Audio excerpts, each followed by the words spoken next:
Hi, ladies and gents. My name is Thom Gibson, and welcome to an update episode of the Stories from the Classroom podcast. I'm doing a video version of this podcast because I thought, well, I want to kind of put a video out and I kind of want to put a podcast out, and why not do both of them? I don't know if I'll do this again in the future, but I thought it'd be fun. We are in the midst of all of the COVID-19 coronavirus stuff, and I wanted to give an update on how life has been with me because we also recently just had our first little girl. Audrey Gibson was born February 28th, 2020, 2 weeks ahead of schedule, which was okay because she came about 2 weeks before a lot of the coronavirus stuff ended up kind of really coming to full force, or at the point that it is right now. I'm recording this March 18th. And we were already planning on kind of doing a little self-quarantine life. We weren't planning on doing a lot going out when she was super young. So our plans have not really changed now that Audrey has come along. It just seems like everyone else is also at home, just like we had been planning to.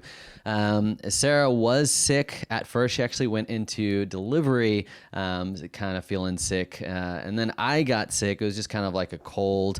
And luckily, Audrey didn't really catch it. She had a little bit of congestion, and both me and Sarah are feeling a lot better. So that was kind of like going into pregnancy, going into birth 2 weeks early and feeling sick was not ideal.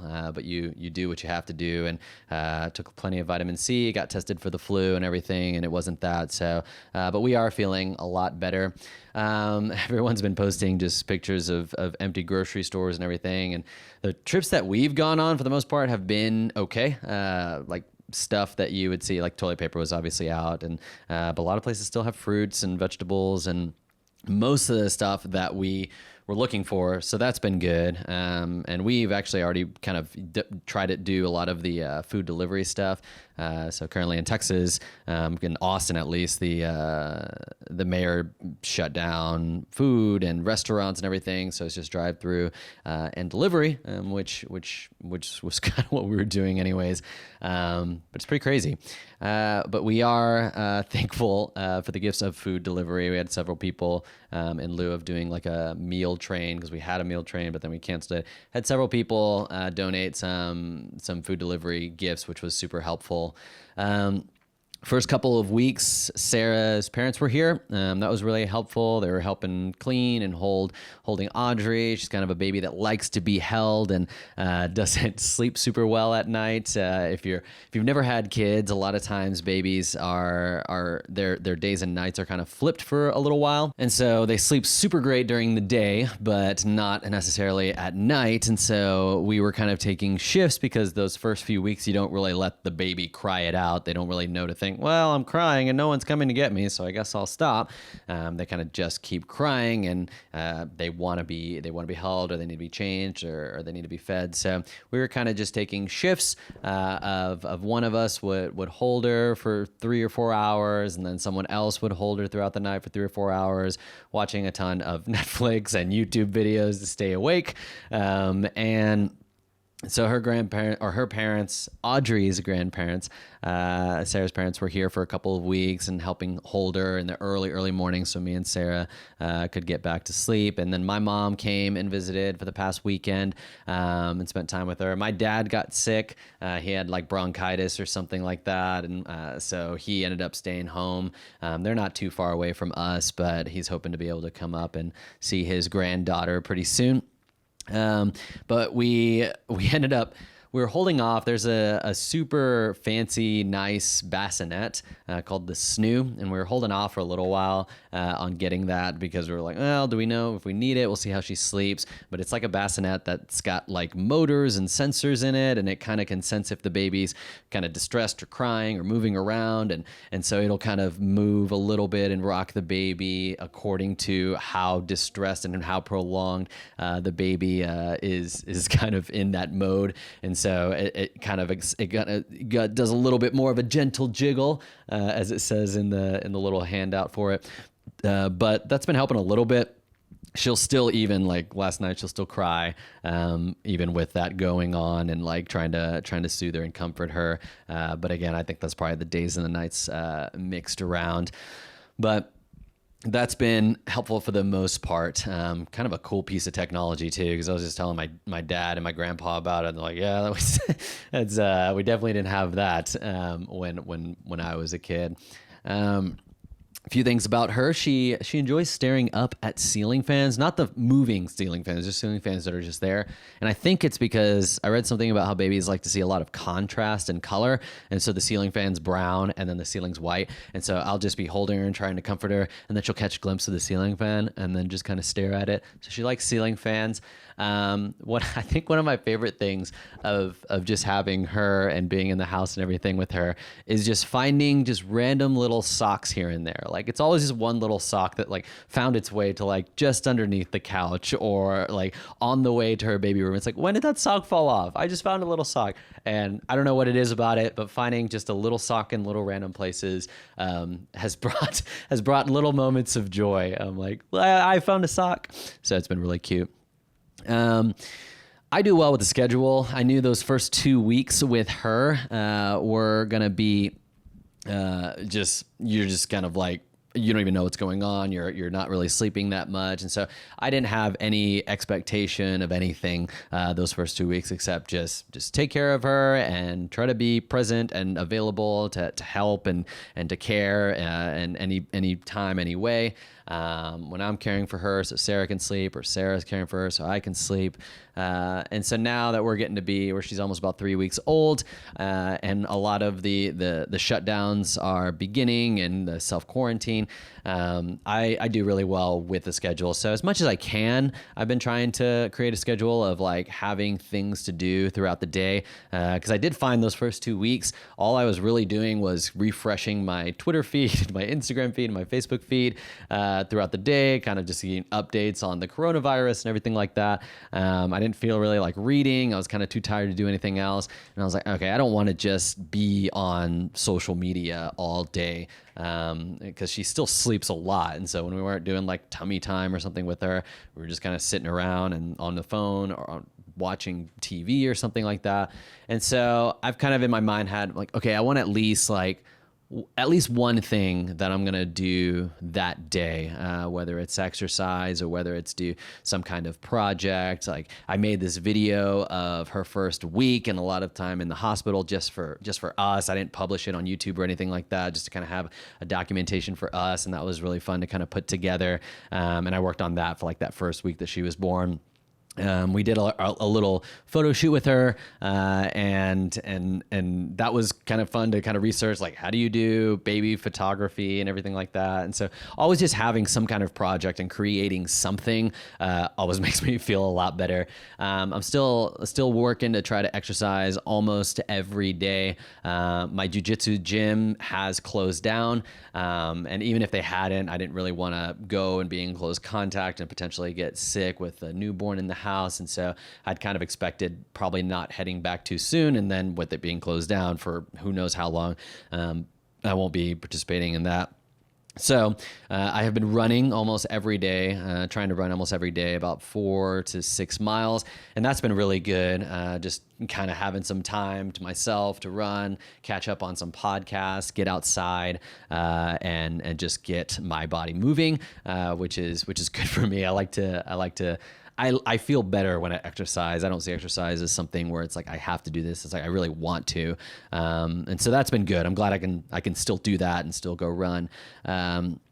Cleaning and organizing as well. I've cleaned the house like so much just because it's like, okay, well, what can I do right now? I can do the dishes, or I could do the laundry, or I can clean this room or organize this stuff. One of the things that I have on my agenda of things to do is I want to organize my digital life, like my Google Drive. Like I've got a ton of folders, but things have shifted, and I kind of want to find a nice, clean, streamlined way of just having it organized. And I'll feel good about that. On the schedule for today was to film this video podcast update about how things were going. And so it just feels good to be making something, to be making a video, to be making a podcast, and things like that. And so just creating in all of that downtime where Audrey is sleeping or feeding or something like that. Me and Sarah have been going on walks with her around the neighborhood, which has been nice, just getting her outside a little bit and in the stroller and all that. But I was also thinking through like, well, I have 3 podcasts that are waiting, 4 podcasts that are waiting to be edited right now. And I'm like, but with so many teachers doing like the distance learning stuff, like I don't know how much value and how much use some of those podcasts are going to be. One of them is just about like having a more discussion and inquiry-based math classroom. And some of that would translate over to distance learning, but it'd be a little bit harder. I have another one that's on augmented reality. And as I thought about it more, I was like, well, if students have access to devices at home, that could still be something that they could do at home. Another one was on classroom management, where I was kind of pulling some stuff from different teachers and getting them to send me their top classroom management tips. That one, since people are in like physical classrooms, it may not be as useful right now. And I have another one on student-led conferences. And so I had those in the queue. Some of those I think could still work. They haven't been contextualized for distance learning, but I think people could still pull from them. So originally I was going to be like, well, maybe I'll just not put those out until things kind of calm down and people are still back in classrooms. But I also think there is value in just kind of hearing about different practices as people are doing distance learning, and they might be reflecting on what they're doing through distance learning and how that might change what they want to do in the upcoming year. There is more time to plan for the upcoming year, depending on what the distance learning looks like in your school, how much time you end up having to be on Zoom or on Skype or tending to students' questions. And so the plan for now is to go ahead and release those podcasts and edit them, and it'll give me something to work on and to edit.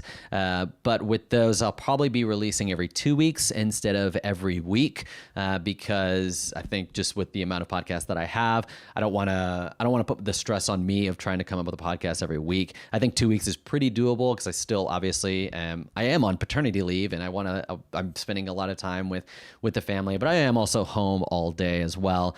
So I think every 2 weeks is pretty doable, and I'm going to try to come up with some ideas for some distance learning podcasts that will be helpful to other people, and how to do that because I've been on Twitter a lot.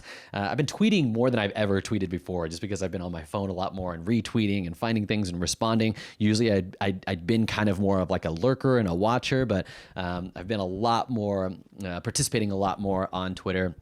And so, but with that is also kind of even though I'm on paternity leave and helping set up my long-term sub to do some of this distance learning, it can feel super overwhelming. Like that tons of companies are sharing like, we've got this and we've got this, and this is now free, and now this premium thing is also free, and we've also got this, and check out this webinar. And it felt very overwhelming. And so I'm going to try to find a way. And that's also, I've been exposing myself to that. I know a lot of other educators aren't on Twitter as much, or aren't getting all these emails as well. And so I'm hoping to put something out from what I plan on doing and how I'm going to support my sub, but also kind of pulling ideas from what other teachers are doing. Some of you may not be going back into the classroom for quite some time, or may not even start your digital virtual learning for a while, if at all. I think Kansas completely said we're done through the rest of the school year yesterday in the news, and it wasn't completely definitive on if they were even going to be doing online classes, which is pretty wild. And so I'm going to try to reach out to educators that are already starting the distance learning. Like as of Monday this past week, I think was the first time I saw teachers on Twitter and stuff talking about how it's going. And I'll probably wait for maybe a week or two for them to kind of get in the rhythm of things and seeing what's working, what's not, and hopefully share their expertise. With my school, we are currently on spring break. The students are not coming back to school. It's said till April 6th. That's probably going to be extended based on how everything else is going. But the online virtual distance learning is supposed to start next Wednesday. And then we'll have Zoom classes for each class twice a week. Like, so first period we'll meet like Mondays from like 9 to 9:45 and Thursdays from 9 to 9:45 to have some of that in-person time. And then there'll be like office hours on Wednesdays. And so I'll share how that's going in a little bit, and how I'm going to it's odd to kind of support a long-term sub. I was emailing my long-term sub, like you take the cake on getting like the most unique long-term subbing experience, because he's coming in as a virtual substitute teacher. So just kind of setting him up for my math and my robotics and my YouTube and my advisory classes. And I'll share, once that gets going, I'll share some of what I plan on doing to hopefully make that as effective as we can. The biggest thing that I've seen is less is more in this situation. The things that would normally probably take you a class period or a class period and a half are probably going to take all week, just because you're not there, you're not able to answer the questions. And so I'm going with that in mind. I'm not going to try to overload and be like, all right, let's just we're going to try to do all of this and we'll reassess at the end of the week. It's like maybe just one thing to keep us moving, and then we'll see where everybody's at the end of the week. Also with the edu content, I've kind of thought like, do I want to do any live streams? And with live streams, I've seen a lot of content creators now that they're home. They're just like, all right, well, I'm going to be doing a live stream every morning at 9 or every evening at 7 or whatever it is, and kind of answering questions depending on what their niche is, whether it's education or whether it's money management or whatever. And I normally don't tune into live streams, but now that I'm home, I'm kind of like more interested and curious, because some of the people that never did live streams, that I'm like, oh, I would actually watch that. So, but that's also hard because I don't, my priority right now is Sarah and Audrey. And so it's like, I don't want to say I'm going to do a live stream every other day or every Monday or every day or anything at a certain time, because it might not be convenient to do that at that time with the newborn in the house. And so I don't know, I may do something. If I do something, I want to do it more than just like, hey, let's hang out. But Pat Flynn, who's a business guy, podcaster, he did one that's just kind of like a Q&A, and I enjoy just kind of watching a little bit of that. But of course, his audience is much larger than mine, so I would want to do something that would probably be a little bit more like, hey, I'm going to talk about this idea that would hopefully be helpful to you, whether it's the distance learning or education or whatever it is. And I'm also thinking through like, I put out that how to teach kids about money course like way back in December, the classroom economy thing. And I'm like, well, that's going to be kind of something that teachers can't really do right now if they're not in the classroom, but this is also a good time for them, maybe if they want to try it next year, to start looking at it. But I thought like, well, what's a course that I could kind of create for teachers that would be useful to them at this time? And I've been noticing a lot of teachers are wanting to kind of start the YouTube channel that they've wanted to start for a while, or to start the podcast that they've wanted to start for a while. And so I've been playing around with the idea of possibly creating an online course for educators on how to start their first or how to start their teacher YouTube channel, or how to start their teacher podcast, and make that available. And I think it would be a timely thing. So I'm just thinking out loud about like what, as a teacherpreneur, teacher content creator, what are the things that I feel I'm gifted and skilled at and I can provide, but what's also timely and useful, and what needs can I serve and meet of the other educators that are kind of in my circle, or the ones that are coming to my little corner of the internet. So we'll see. Continue to kind of do some of the podcasting stuff, play around maybe with some live stream stuff, and work on some courses for teachers who may want to start a YouTube channel or a podcast, are kind of like the things in my mind that I'm kind of excited about creating, just so I'm spending a little bit of time every day creating, which is important and which gives me energy for me. And so as far as some of the distance learning stuff that I plan on doing, the big thing I think is using the tools that you already use in the classroom, instead of kind of like, you might be getting a lot of emails like me from companies that I've signed up for but never used their tools. And they're like, we're giving you free stuff now. I use Khan Academy in my math class. And so I'm like, all right, what has Khan Academy got? What are some resources that they have that maybe they're adding, or additional support that they're providing for distance learning? Since my kids are already on Khan Academy, they know how to use it. It's not going to be a new tool for them. So Khan Academy is kind of like my main thing that I'm going to be looking at for math. And I need to think through what I want to do to make the in-person time with the long-term sub in person using Zoom Zoom, the video conferencing app, more meaningful. And then with my coding and robotics class, we use a platform called CodeHS for them to learn Python. Again, I went to CodeHS. I saw something they tweeted out about how their pro version, they are now giving away for free to the end of the year, which I'm like, great. My students are already on CodeHS. I've already got the classroom set up. All I got to do is access those. I can activate the pro settings pretty easily, which I did yesterday. And I'll be more easily able to assign things to students, and they'll be able to kind of follow. I can follow along with them and what they're doing. As far as the YouTube class, I think that one will probably be pretty easy. My sub will probably not be able to support them as much, but they can make YouTube videos and edit YouTube videos at home pretty easily, because I believe all of them have gotten Adobe Premiere Pro installed on their computers. And so that is right now the current plan. Later this week, I'm going to spend a little bit more time kind of thinking through what I want to do. But I would say if you are at home, I would recommend just kind of giving yourself a schedule, a time that you wake up. If you are doing stuff with your students, show up in the same way that you would show up for school. If you show up in a shirt and tie to school, then show up in a shirt and tie to your video conference. If you put makeup on whenever you go to school, then put makeup on for the video conference, and just show up for your students in the same way that you would as if you were there. And a little thing like make your bed every day. You hear people say, like, in situations where you feel out of control and there's so many things out of your control the things that you can. Making your bed is one quick way to kind of start your day. I can control this. I can set this right. This is the first thing that it's like, okay, I've checked that off. I've made my bed. It is, this little part of my world is as it should be. So I would say things like that. Find a way to create a routine for yourself. Get some exercise. Something I'm also doing is, like, every day I'm writing down, I'm like planning out my schedule of, like, I want to call somebody, friends or family, every day, and talk for 20 or 30 minutes. And so I'm like, okay, call my grandpa on Wednesday, and then call and check in on my parents on Thursday, and call one of my friends from church on Friday, just to kind of continue to have that community, and that it's not all about just being at home and watching TV and being on your phone. And I saw another article yesterday too that was like, if it's okay to not be productive at this time.